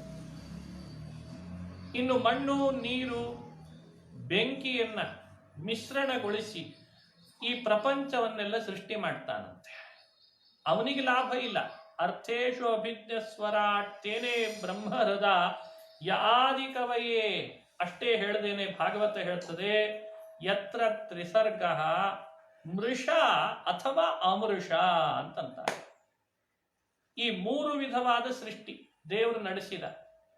ಅಲ್ಲಿಯೂ ಮೂರು, ಇಲ್ಲಿಯೂ ಮೂರು ಅಂತ ಇಟ್ಕೊಳ್ಳಿ. ಪ್ರಪಂಚ ಸೃಷ್ಟಿ ಮಾಡುವಾಗಲೂ ಮಣ್ಣು ನೀರು ಉಪಯೋಗಿಸಿ ಪರಮಾತ್ಮ ಸೃಷ್ಟಿ ಮಾಡ್ತಾನೆ. ತಾನೇ ತನ್ನನ್ನ ಸೃಷ್ಟಿ ಮಾಡ್ಕೊಳ್ತಾನೆ. ತನ್ನದೇ ಸೃಷ್ಟಿ, ಈಶ್ವರ ಸೃಷ್ಟಿ. ಜೀವರೆಲ್ಲ ನಿತ್ಯ, ಆದ್ರಿಂದ ಅವರಿಗೆ ದೇಹ ಕೊಟ್ಟ, ಅದು ಅವರಿಗೆ ಸೃಷ್ಟಿ. ಜಡಗಳನ್ನೆಲ್ಲ ಸೃಷ್ಟಿ ಮಾಡಿದ. ಅಂದ್ರೆ ಈಶ್ವರ ಸೃಷ್ಟಿ, ಜಡ ಸೃಷ್ಟಿ, ಜೀವ ಸೃಷ್ಟಿ ಅಂತ ಮೂರು ವಿಧವಾದ ಸೃಷ್ಟಿ. ಮೂರೂ ತರದ ಸೃಷ್ಟಿಯಲ್ಲಿ ಭಗವಂತನಿಗೆ ಯಾವ ಪ್ರಯೋಜನ ಇಲ್ಲ, ಆದ್ರೂ ಜಗತ್ತನ್ನು ಸೃಷ್ಟಿ ಮಾಡ್ತಾನೆ. ಇಷ್ಟು ಉಪಕಾರಿಯಾದ, ತನಗ್ಯಾವ ಪ್ರಯೋಜನ ಇಲ್ಲದೆ ಇದ್ರೂ ಕರುಣೆಯಿಂದ ಜಗತ್ತಿನಲ್ಲಿ ನಮಗೆಲ್ಲ ದೇಹವನ್ನು ತಂದು ಕೊಡುವ ಭಗವಂತನ ವ್ಯಕ್ತಿತ್ವವನ್ನು ಚಿಂತನೆ ಮಾಡದೇ ಇರ್ತೀಯ. ಹಾಗೂ ಸದಾ ನಿರಸ್ತ ಕುಹಕಂ, ಯಾವತ್ತೂ ತನ್ನೊಳಗೆ ಕುಹಕತನ ಇಲ್ಲ ಅಂತಾನೆ ಭಗವಂತ. ಇದು ಬಹಳ ಮುಖ್ಯವಾಗಿ ನಾವು ಅನುಸಂಧಾನ ಮಾಡಬೇಕು. ದೇವರು ಕುಹಕಿ ಅಲ್ಲ. ಕುಹಕಿ ಅಂದ್ರೆ ಅದಕ್ಕೆ ಸಂಬಂಧಪಟ್ಟ ದೋಷಗಳು ಯಾವುದು ಪರಮಾತ್ಮನ. ವಿಪ್ರಲಂಭ, ಮೋಸ ಮಾಡೋದು, ವಂಚನೆ ಮಾಡೋದು, ಕೊಟ್ಟು ಕಸಗೊಂಡು ಆಟ ಆಡಿಸಿ ನೋಡೋದು, ಹೆಂಗ್ ಮಾಡಿದೆ ನೋಡಿದೆಯಾ ನಿನ್ನನ್ನ ಅಂತ ಹೀಗನ್ನೋದು, ಹಿಂಗ್ ಯಾವುದು ಭಗವಂತನಲ್ಲಿ ಇಲ್ಲ. ಇದು ಬಹಳ ಮುಖ್ಯವಾಗಿ ಅನುಸಂಧಾನಕ್ಕೆ ಬರಬೇಕು. ಯಾಕೆ? ಭಗವಂತ ದೋಷಿ ಅಲ್ಲ, ಭಗವಂತ ಲೋಪ ಮಾಡುವವನಲ್ಲ, ಭಗವಂತ ಇನ್ನೊಬ್ಬರನ್ನ ಕಸುಗೊಳ್ಳೋವನಲ್ಲ. ಯಾಕೆ? ಅವನಿಗೆ ಲಾಭ ಇಲ್ಲ ಯಾವುದನ್ನು ಮಾಡಿದ್ರು ಇವರಿಗೆ. ಯಾರು ಮೋಸ ಮಾಡ್ತಾರೆ, ಯಾರು ಲೋಕದಲ್ಲಿ ವಂಚನೆ ಮಾಡ್ತಾರೆ, ಯಾರು ಸ್ವಾರ್ಥಿಗಳೋ, ಯಾರು ಅಪರಿಪೂರ್ಣರೋ, ಯಾರಿಗೆ ಕೊರತೆ ಇದೆಯೋ ಅವ್ರು ಮೋಸ ಮಾಡ್ತಾರೆ. ಲೋಕದಲ್ಲಿ ಅವರೇ ತಾನೆ. ಅಂದ್ರೆ ನಮಗೆ ಬೇಗ ಅರ್ಥ ಆಗ್ತದೆ ಈಗೆಲ್ಲ. ನಾವು ಮೋಸ ಯಾರಿಗಾದ್ರೂ ಮಾಡಿದ್ರೆ ಸುಮ್ಮನೆ ಮೋಸ ಮಾಡಿಲ್ಲ, ನಮಗೆ ಅವಶ್ಯಕತೆ ಇತ್ತು ಮೋಸ ಮಾಡಿದ್ವಿ. ಅಂದ್ರೆ ಮನುಷ್ಯ ತನ್ನನ್ನ ಫುಲ್ಫಿಲ್ ಮಾಡ್ಕೊಳ್ಳಿಕ್ಕೆ ಇನ್ನೊಬ್ರು ತಲೆ ಹೊಡೆದ್ರು ಹೊಡಿತಾನೆ. ತಾನು ಫುಲ್ಫಿಲ್ ಆಗ್ಬೇಕಷ್ಟೆ. ನಾನು ಸಮೃದ್ಧ ಆಗ್ಬೇಕು, ತನ್ನಲ್ಲಿ ಕೊರತೆ ಇರಬಾರ್ದು, ಇನ್ನೊಬ್ರದ್ದೇನಾದ್ರೂ ಪರವಾಗಿಲ್ಲ. ಇದು ಕುಹಕ. ಇದು ಭಗವಂತನಲ್ಲಿಲ್ಲ. ಯಾಕೆ ಅಂದ್ರೆ ಇನ್ನೊಬ್ರಿಂದ ಫುಲ್ಫಿಲ್ ಆಗೋದಿಲ್ಲೇ ಇಲ್ಲ, ಅವನೇ ಸ್ವತಃ ಫುಲ್ಫಿಲ್. ಪೂರ್ಣಮದಃ ಪೂರ್ಣಮಿದಂ ಪೂರ್ಣಾತ್ ಪೂರ್ಣಮದುಚ್ಯತೆ. ಎಂಥ ಅದ್ಭುತ ನೋಡಿ. ಆನಂದದಿಂದ ಪೂರ್ಣ, ಜ್ಞಾನದಿಂದ ಪೂರ್ಣ, ಸಂಪತ್ತಿನಿಂದ ಪೂರ್ಣ, ಐಶ್ವರ್ಯದಿಂದ, ಯಶಸ್ಸಿನಿಂದ, ಬಲದಿಂದ, ವೀರ್ಯದಿಂದ, ಎಲ್ಲದರಿಂದಲೂ ಪೂರ್ಣ. ಹಾಗಾಗಿ ಅವನಿಗೆ ಇನ್ನೊಬ್ಬರಿಗೆ ಕುಹಕ ತೋರಿಸೋ ಪ್ರಸಂಗನೇ ಬರಲಿಲ್ಲ. ವ್ಯತ್ಯಾಸ ನಮಗೂ ಅವನಿಗೂ ಇಲ್ಲಿದೆ ಗೊತ್ತಾಗ್ತದಲ್ವೇ. ಅದಕ್ಕೆ ಶ್ವೇನ ಧಾಮ್ನ ನಿರಸ್ತ ಕುಹಕಂ ಅಂತ ಭಾಗವತ ಅನುಸಂಧಾನ ಮಾಡುತ್ತದೆ. ಆ ಘನ ವ್ಯಕ್ತಿತ್ವ ಭಗವಂತಂದು ನೀವು ಅನುಸಂಧಾನ ಮಾಡ್ರಿ, ಚಿಂತನೆ ಮಾಡ್ರಿ ಅದನ್ನ. ಇಂಥ ಸತ್ಯಂ ಪರಂ ಧೀಮಹಿ, ಸತ್ಯನಾಮಕನಾದ ಪ್ರಾಮಾಣಿಕನಾದಂತಹ ಭಗವಂತನನ್ನ ಧ್ಯಾನ ಮಾಡ್ತೇನೆ, ಪೂರ್ಣನೂ ಪಾಲಕನೂ ಆದಂತಹ ಭಗವಂತನನ್ನ ಧ್ಯಾನ ಮಾಡ್ತೇನೆ ಅಂತ ವೇದವ್ಯಾಸರು ಮಂಗಳ ಪದ್ಯದಲ್ಲಿ ಈ ರೀತಿ ಅರ್ಥ ಚಿಂತನೆ ಮಾಡಿಸಿ ನಮಗೆ ತಿಳಿಸ್ತಾ ಇದ್ದಾರೆ. ಇದು ಮಂಗಳ ಪದ್ಯದ ವಿವರಣೆ. ಇನ್ನು 12 ಸ್ಕಂಧದ ಸಾರಾಂಶ ಏನ್ ಹೇಳ್ತದೆ ಭಾಗವತ ಅಂತ ಒಂದು ಊರ್ಧ್ವ ನಾವು ಚಿಂತನೆ ಮಾಡೋಣ. ಮೊದಲನೇ ಸ್ಕಂಧದಲ್ಲಿ ಭಾಗವತ ನಿರ್ಮಾಣ ಹೇಗಾಯಿತು, ಭಾಗವತದ ಉಪದೇಶದ ಪರಂಪರೆ ಹೇಗೆ ಬೆಳೆದು ಬಂತು, ಈ ವಿಷಯವನ್ನು ಹೇಳ್ತಾರೆ. ಆಮೇಲೆ ಭೀಷ್ಮ ಸ್ತವರಾಜ, ಕುಂತಿ ಸ್ತೋತ್ರ, ಪರೀಕ್ಷಿತ್ ರಾಜನ ಉತ್ಪತ್ತಿ, ಪರೀಕ್ಷಿತನ ಜನ್ಮ ವೃತ್ತಾಂತದಂತೆ ಅವ ಮಾಡಿದ ಕಲಿ ನಿಗ್ರಹದ ಕಥೆ, ಪರೀಕ್ಷಿತನಿಗೆ ಬಂದಂತಹ ಶಮೀಕರ ಮಗ ಶೃಂಗಿ ಕೊಟ್ಟ ಶಾಪ, ಇಷ್ಟನ್ನು ಒಳಗೊಂಡು ಅವನು ಪ್ರಾಯೋಪವೇಶಕ್ಕೆ ಅಂತ ಗಂಗಾ ತೀರದಲ್ಲಿ ಬಂದಾಗ ಪರೀಕ್ಷಿತ ಭಾಗವತ ಉಪದೇಶಕ್ಕೆ ಅಂತ ಶುಕಮುನಿಗಳು ಬಂದು ಅವನಿಗೆ ಉಪದೇಶ ಮಾಡ್ತಾರೆ. ಇದು ಮೊದಲನೇ ಸ್ಕಂಧದ ಚಿಂತನೆ ಮಾಡೋ ಪದ್ಧತಿ. ಎರಡನೇ ಸ್ಕಂಧದಲ್ಲಿ ಶುಕಮುನಿಗಳು ಭಗವಂತನ ವಿರಾಟ್ ರೂಪವನ್ನು ಅನುಸಂಧಾನ ಮಾಡಿಸ್ತಾರೆ. ಹಾಗೂ ಸೃಷ್ಟಿಯ ಮಹಿಮೆ, ಸೃಷ್ಟಿ ಹೇಗೆ ನಡೀತು ಬ್ರಹ್ಮಾಂಡದ್ದು, ಬ್ರಹ್ಮಾಂಡದ ಒಳಗಿನ ಸೃಷ್ಟಿ, ಬ್ರಹ್ಮಾಂಡದ ಹೊರಗಿನ ಸೃಷ್ಟಿ, ಅವುಗಳನ್ನೆಲ್ಲ ವಿಸ್ತಾರ ಮಾಡಿ ಎರಡನೇ ಸ್ಕಂಧ ಮೂರನೇ ಸ್ಕಂದದ ಪ್ರಾರಂಭದಲ್ಲಿ ಅದನ್ನು ನಮಗೆ ಅನುಸಂಧಾನ ಮಾಡುತ್ತಾರೆ. ಮೂರನೇ ಸ್ಕಂದದ ಇನ್ನುಳಿದ ಭಾಗಗಳಲ್ಲಿ ಕಪಿಲ ನಾಮಕ ಭಗವಂತ ತಾಯಿ ದೇವಹೂತಿಗೆ ಉಪದೇಶ ಮಾಡ್ತಾನೆ, ಕಪಿಲ ಗೀತಾ ಅಂತ. ಇದು ಮೂರನೇ ಸ್ಕಂದದಲ್ಲಿ ಪ್ರಮುಖವಾದ ಘಟ್ಟ. ನಾಲ್ಕನೇ ಸ್ಕಂದದಲ್ಲಿ ಆ ದಕ್ಷ ಅಂತ ಬ್ರಹ್ಮದೇವರ ಮಗ ಪ್ರಜಾಪತಿ, ಅವನ ಮಗಳಾಗಿ ಸತಿ ಹುಟ್ಟಿದ್ಲು. ಸತೀದೇವಿಯನ್ನ ಶಿವನಿಗೆ ಕೊಟ್ಟು ವಿವಾಹ ಮಾಡಿದ. ದಕ್ಷಾಧ್ವರ ಯಜ್ಞಧ್ವಂಸ ಪ್ರಕರಣ, ದಕ್ಷಾಧ್ವರ ಧ್ವಂಸ ಪ್ರಕರಣ ಅಂತ. ಅಂದ್ರೆ ಮಹಾತ್ಮರನ್ನ ನಿಂದೆ ಮಾಡಬಾರ್ದು, ಅಹಂಕಾರ ಮೆರಿಬಾರ್ದು, ವಿದ್ಯೆ ತಪಸ್ಸು ವಯಸ್ಸಿನ ಮದಗಳಿಗೆ ಒಳಗಾಗಬಾರ್ದು. ಯಾವತ್ತಿದ್ರೂ ಮಹಾತ್ಮರಿಗೆ ನಾವು ವಿನಯದಿಂದ ನೋಡ್ಕೊಳ್ಬೇಕು ಅನ್ನೋ ಚಿಂತನೆ ಕೊಡ್ತದೆ. ಸಣ್ಣ ವಯಸ್ಸಿನ ಧ್ರುವಕುಮಾರನ ಚರಿತ್ರೆ. ದೇವರನ್ನು ಒಲಿಸ್ಕೊಳ್ಳಿಕ್ಕೆ ವಯಸ್ಸು ಸಣ್ಣ ಆದರೂ ಪರವಾಗಿಲ್ಲ, ಮನಸ್ಸು ಸರಿಯಾಗಿರಬೇಕು ಅಂತ ಅರ್ಥ. ಧ್ರುವನಿಗೆ ಭಗವಂತ ವಾಸುದೇವ ಪ್ರಕಟನಾಗಿ ಅವನಿಗೆ ಅನುಗ್ರಹಿಸಿದ ಧ್ರುವೋಪಾಖ್ಯಾನ ಹಾಗೂ ಪುರಂಜನ ಉಪಾಖ್ಯಾನ, ಪೃಥು ಚಕ್ರವರ್ತಿಯ ಕಥೆ ನಾಲ್ಕನೇ ಸ್ಕಂದದಲ್ಲಿ ಪ್ರಮುಖವಾಗಿ ಪ್ರಸ್ತಾಪ ಆಗ್ತದೆ. ಐದನೇ ಸ್ಕಂದದಲ್ಲಿ ಸ್ವಯಂಭೂಮನುವಿನ ಮಗ ಪ್ರಿಯವ್ರತ ಅಂತ ರಾಜ, ಅವನ ಕಥೆ. ನಾಭಿರಾಜನ ಮಗನಾಗಿ ಋಷಭ ಅಂತ ವಿಷ್ಣುವಿನ ಅವತಾರ, ಋಷಭನ ಕಥೆ. ಋಷಭನ ಮಗನಾಗಿ ಭರತ ಅಂತ ಈ ದೇಶ ಆಳಿದ ರಾಜ, ಭರತನ ಕಥೆ. 3 ಜನ್ಮದ್ದು. ಮೊದಲು ಭರತ, ಆಮೇಲೆ ಜಿಂಕೆ ಆದ, ಆಮೇಲೆ ಆತನೇ ಜಡಭರತ ಅಂತ 3 ಜನ್ಮದ ಇತಿಹಾಸ. ಹಾಗೂ 5ನೇ ಸ್ಕಂದದಲ್ಲಿ ಭೂಗೋಳ ಖಗೋಳಗಳ ವಿಸ್ತಾರವಾದ ಅನುಸಂಧಾನ. ಎಲ್ಲಿ ಯಾವ ದ್ವೀಪ, ಯಾವ್ಯಾವ ದ್ವೀಪ, ಯಾವ್ಯಾವ ಸಮುದ್ರ, ಒಂದೊಂದು ದ್ವೀಪದಲ್ಲಿರುವಂತಹ ಖಂಡಗಳು, ಆ ಖಂಡಗಳಲ್ಲಿ ಭಗವಂತನನ್ನು ಯಾವ ರೂಪದಿಂದ, ಯಾವ ಮಂತ್ರದಿಂದ ಆರಾಧನೆ ಮಾಡ್ತಾರೆ, ಖಗೋಳ ಹೇಗಿದೆ, ನರಕಗಳು ಎಷ್ಟಿದ್ದಾವೆ, ನರಕಗಳಲ್ಲಿ ಯಾವ್ಯಾವ ಪಾಪಕ್ಕೆ ಏನೇನು ಶಿಕ್ಷೆಗಳು, ಹೀಗೆ ಬ್ರಹ್ಮಾಂಡವನ್ನೇ ಒಂದು ಸ್ಥೂಲ ಭಗವದ್ ರೂಪ ಅಂತ ನಮಗೆ ಅನುಸಂಧಾನ 5ನೇ ಸ್ಕಂದದಲ್ಲಿ ಮಾಡ್ತಾರೆ.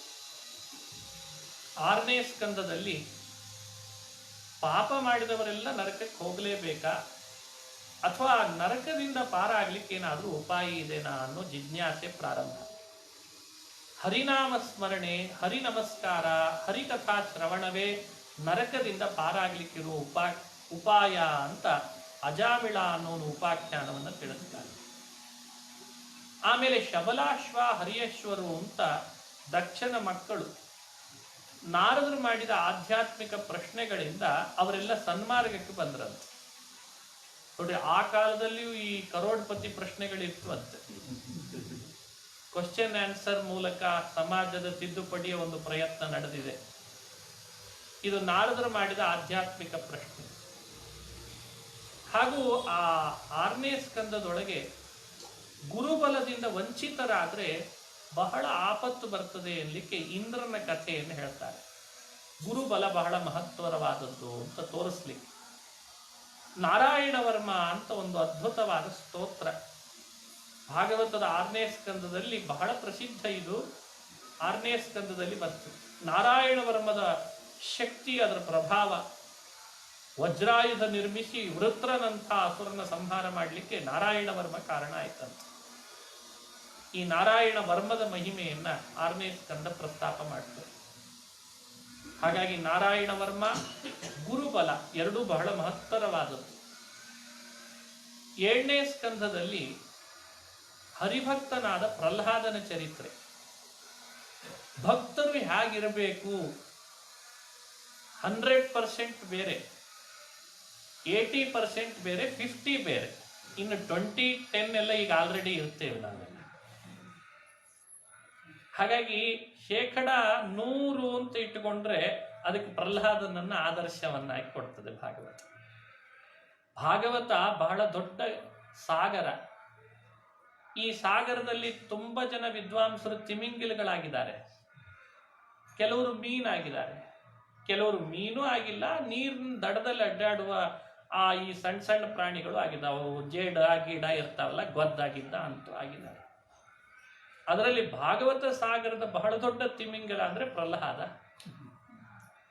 ಪ್ರಹ್ಲಾದನಂಥ ತಿಮಿಂಗಿಲ ಜಗತ್ತಿನಲ್ಲಿ ಯಾರಿದ್ದಾರೆ? ಯಾಕಂದ್ರೆ ಅವನು ಹುಟ್ಟಿದಾಗಿಂದ ಅಸುರರ ಮನೆಯಲ್ಲೇ ಹುಟ್ಟಿದ. ಅವನು ಏಳುವಾಗ ಪಾಪ ಹಾಸಿಗೆಯಿಂದ ದೇವ್ರ ಚಿತ್ರಪಟ ಇರಲಿಲ್ಲ ಹಿರಣ್ಯಕಶಿಪುವಿನ ಮನೆ ಒಳಗೆ. ಆ ಕುದುರೆಗಿದ್ರೆ ಹಾಕಿರ್ತಿದ್ದ ಅಷ್ಟೇ ಹಿರಣ್ಯಕಶಿಪು. ಈಗಿನ ಕಾಲದಲ್ಲಿ ಕುದುರೆ ಹಾಕ್ತಾರೆ ಮನೆ ಒಳಗೆಲ್ಲ ಚಿತ್ರಗಳನ್ನು. ಅಂದ್ರೆ ಆ ಕುದುರೆ ಹೆಂಗೆ ಓಡ್ತದೋ ಹಂಗೆ ಇವನು ಓಡ್ಲಿ ಅಂತ. ಹಾಗೆ ಅವನು ನೋಡಿದ್ದೇ ಅಸುರರನ್ನ, ಅವನು ಮಾತಾಡಿಸ್ತಿದ್ದದ್ದೇ ಅಸುರರನ್ನ, ಬೆಳೆದದ್ದೇ ಅಸುರರ ವಾತಾವರಣದಲ್ಲಿ. ಆದ್ರೆ ಅವ ಅಸುರರ ಪ್ರಭಾವಕ್ಕೊಳಗಾಗ್ಲಿಲ್ಲ, ಅವನ ಪ್ರಭಾವವನ್ನು ಅಸುರರ ಮೇಲೆ ತೋರಿಸಿದ. ಅದಕ್ಕೆ ಪ್ರಹ್ಲಾದ ತಿಮಿಂಗಿಲ. ಮನುಷ್ಯ ಕಾಲದ ಮೇಲೆ ಹಾಕಿ, ದೇಶದ ಮೇಲೆ ಹಾಕಿ, ಮನೆ ಒಳಗಿರುವಂತಹ ಮನೆಯ ಸದಸ್ಯರ ಮೇಲೆ ಹಾಕಿ ದೇವರಲ್ಲಿ ಭಕ್ತಿ ಮಾಡೋದ್ರಿಂದ ವಂಚಿತನಾಗ್ತಿರ್ತಾನೆ. ತನ್ನ ವಂಚನೆ ಅಂತ ಅವನಿಗೆ ಅಂದಾಜಿರಲ್ಲ. ಅದಕ್ಕೆ ಪ್ರಹ್ಲಾದ ಅನ್ನೋನ ಚರಿತ್ರೆ ತೋರಿಸಿ ವ್ಯಾಸರಂತಾರೆ, ಅಪ್ಪ ಅಸುರ, ಬೆಳೆದದ್ದು ಅಸುರರ ಮನೆಯಲ್ಲಿ, ಮಾತಾಡಿಸಿದ್ದ ಅಸುರರ ಜೊತೆಯಲ್ಲಿ, ಇಷ್ಟಿದ್ರೂ ನನ್ನನ್ನ ಜಗತ್ತಿಗೆ ಪ್ರಕಟಗೊಳಿಸಿದ ಒಬ್ಬ ವ್ಯಕ್ತಿ ಇದ್ದಾನೆ, ಅವನು ನೋಡಿ ಆದ್ರೂ ಸ್ವಲ್ಪ ಪಾಠ ಕಲೀರಿ ಅಂತಂತದೆ ಭಾಗವತ. ಇದು ಪ್ರಹ್ಲಾದನ ವ್ಯಕ್ತಿತ್ವ. ಇನ್ನು ನರಸಿಂಹನಾಗಿ ಅವತರಿಸಿ ಆ ಹಿರಣ್ಯಕಶಿಪುವಿನ ಸಂಹಾರ ಮಾಡಿ ಲೋಕಕ್ಕೆ ನಾಸ್ತಿಕತೆಯನ್ನ ಭಗವಂತ ದಮನ ಮಾಡ್ತೇನೆ ಅಂತ ತೋರಿಸಿದ ಚರಿತ್ರೆ. ಶೃಣ್ವೇ ವೀರ ಮುಗ್ರ ಮುಗ್ರಂ ದಮಾಯನ್ ಅನ್ಯಮನ್ಯಮತಿ ನೇನೀಯಮಾನಃ ಅಂತ. ಉಗ್ರರಾಗಿ ಸ್ವಭಾವದಿಂದ, ವರ್ತನೆಯಿಂದ ಸಜ್ಜನರಿಗೆ ಹೆಚ್ಚು ಅನಾನುಕೂಲ ಮಾಡ್ತಿದ್ರೆ ಅವರನ್ನ ದಮಾಯನ್, ದಮನ ಮಾಡ್ತೇನೆ ಅಂತ ತೋರಿಸಿದ ಅದ್ಭುತ ಅವತಾರ ಅದು ನರಸಿಂಹಾವತಾರ. ಆ ಚರಿತ್ರೆ 7ನೇ ಸ್ಕಂದದಲ್ಲಿ ಬರ್ತದೆ. 8ನೇ ಸ್ಕಂದದಲ್ಲಿ 14 ಮನ್ವಂತರಗಳನ್ನು ಪ್ರಮುಖವಾಗಿ ನಮಗೆ ಅನುಸಂಧಾನ ಮಾಡಿಸ್ತಾರೆ. ಅದರಲ್ಲಿ 4ನೇ ಮನ್ವಂತರ ಗಜೇಂದ್ರ ಮೋಚನೆ ಮಾಡಿದ ಹರಿ ಎನ್ನುವ ಭಗವಂತನ ಚರಿತ್ರೆ. ಇನ್ನು 6ನೇ ಮನ್ವಂತರದಲ್ಲಿ ಕ್ಷೀರಸಾಗರ ಮಥನ ಮಾಡಿಸಿ ಕೂರ್ಮನಾಗಿ ಬೆಟ್ಟ ಬೆನ್ನನಲ್ಲಿ ಹೊತ್ತು ಮೋಹಿನಿಯಾಗಿ ಅದೇ ಭಗವಂತ ಅಮೃತವನ್ನು ಬಡಿಸಿ ದೇವತೆಗಳಿಗೆ ಅಮೃತ ಕೊಡಿಸಿದ, ಅಸುರರಿಗೆ ಅಮೃತ ಇಲ್ಲದಂತೆ ಮಾಡಿದ. ಮತ್ಸ್ಯಾವತಾರ, ವಾಮನಾವತಾರ ಇವುಗಳನ್ನ ವಿಸ್ತಾರ ಮಾಡಿದಂತಹ ಸ್ಕಂಧ ಅದು 8ನೇ ಸ್ಕಂಧ. 9ನೇ ಸ್ಕಂದದಲ್ಲಿ ಪರಶುರಾಮ, ರಾಮ, ದತ್ತಾತ್ರೇಯ ಅವತಾರಗಳ ಚಿಂತನೆ ಹಾಗೂ ಹರಿಭಕ್ತರಾದ ರಾಜರ ಅನುಸಂಧಾನ ಮಾಡಿಸ್ತದೆ. ಶರ್ಯಾತಿ, ಮಾಂಧಾತ್ರ ರಾಜ, ದೂರ್ವಾಸ ಮಹರ್ಷಿಗಳ ಕಥೆ, ಅಂಬರೀಷ ಇವರ ಕಥೆಗಳನ್ನು ಹೇಳಿ ನೋಡಿ, ಭಕ್ತರೆಲ್ಲ ಹೀಗೀಗೆ ತಮ್ಮ ಬದುಕಿನಲ್ಲಿ ಕಷ್ಟಕ್ಕೆ, ನಷ್ಟಕ್ಕೆ, ಸಮಸ್ಯೆಗಳಿಗೆ ಒಳಗಾಗಿದ್ರು. ಆದರೆ ಭಕ್ತಿಯ ತಾಕತ್ತಿನಿಂದ ಮತ್ತೆ ಮೇಲ್ ಬಂದ್ರು. ಅವರನ್ನು ನೋಡಿ ಆದ್ರೂ ಸ್ವಲ್ಪ ಪಾಠ ಕಲಿಯೋಣ ಅಂತ. ಇವತ್ತಾಗದೇ ಇದ್ದದ್ದು ಮೊದಲಿತ್ತು ಅಂತ ಯಾವತ್ತೂ ಇಲ್ಲ, ಮೊದಲು ಇಲ್ಲದೆ ಇದ್ದದ್ದೆಲ್ಲ ಈಗಿದೆ ಅಂತ ಯಾವತ್ತೂ ಇಲ್ಲ. ಇದು ಭಾಗವತ ಕೊಡೋ ಸತ್ಯಾಂಶ. ಮೊದಲು ಏನಿದೆಯೋ ಅದು ಇವತ್ತೂ ಇದೆ. ಅವಮಾನ, ಸನ್ಮಾನ, ಆಡ್ಕೊಳ್ಳೋದು, ಬೈಯೋದು, ಬೈಗಳ, ಮಡದಿ, ಮಕ್ಕಳು, ಗಂಡ, ಸಂಸಾರದಲ್ಲಿ ತಾಪ ಎಲ್ಲವೂ ಹಿಂದೂ ಇದೆ, ಈಗಲೂ ಇದೆ. ಯಾವುದೂ ಹಿಂದಿಲ್ಲದೆ ಇದ್ದದ್ದು ಈಗಿದೆ ಅಂತಿಲ್ಲ. ಆದರೆ ಬಣ್ಣ ಬದಲಾಗಿರ್ತದಷ್ಟೇ. ಮೊದಲು ಕೆಂಪಿದ್ರೆ ಈಗ ಕಪ್ಪಾಗಿರ್ಬೋದು, ಮೊದಲು ಹಳದಿ ಇದ್ರೆ ಈಗ ನೀಲಿ ಆಗಿರ್ಬೋದಷ್ಟೇ.